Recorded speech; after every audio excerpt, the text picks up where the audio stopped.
Bona tarda. Demà a aquesta hora ja s'haurà aprovat la llei d'amnistia al Congrés i parlarem de tot el debat polític que això generarà, però avui ens volem fixar en l'efecte pràctic que tindrà. Hi ha encara molts dubtes de quantes persones pot beneficiar, però avui Alerta Solidària ha explicat quina és la seva previsió. Sí, Alerta Solidària és l'entitat que porta molts dels casos que afecten activistes i manifestants. Concretament, ells porten 1.168 casos de represaliats pel procés. D'aquests, la meitat ja han vist arxivada la seva causa i 152 han estat absolts. Queden, doncs, 419 persones que es podrien beneficiar de l'amnistia. Alguns ja han estat condemnats i els altres estan pendents de judici. Que siguin amnistiats o no dependrà dels jutges que porten els seus casos i que són els que tindran l'última paraula.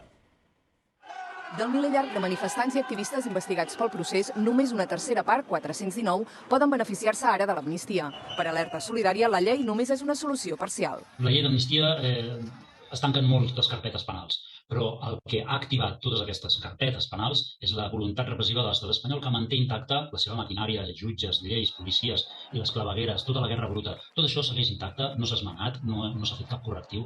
L'advocat Eduardo Cáliz ha portat i encara porta més d'una desena de casos d'activistes implicats en manifestacions.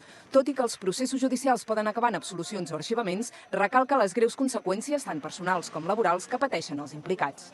Quan hi ha una resolució judicial que diu que el fiscal te demana 10 anys de presó, l'angoixa que te genera aquesta resolució i l'espera, el temps d'espera, judicis que en molts casos han trigat 4 o 5 anys en celebrar-se, això una sentència absolutòria no lo ressarceix, això una llei d'amnistia tampoc lo ressarceix malauradament. Un cop es publiqui al butlletí oficial de l'Estat, els jutges tindran un termini de 2 mesos per aplicar la llei a les seves causes, però també s'hi poden plantejar obstacles, com els recursos d'anticonstitucionalitat o les qüestions prejudicials a Europa.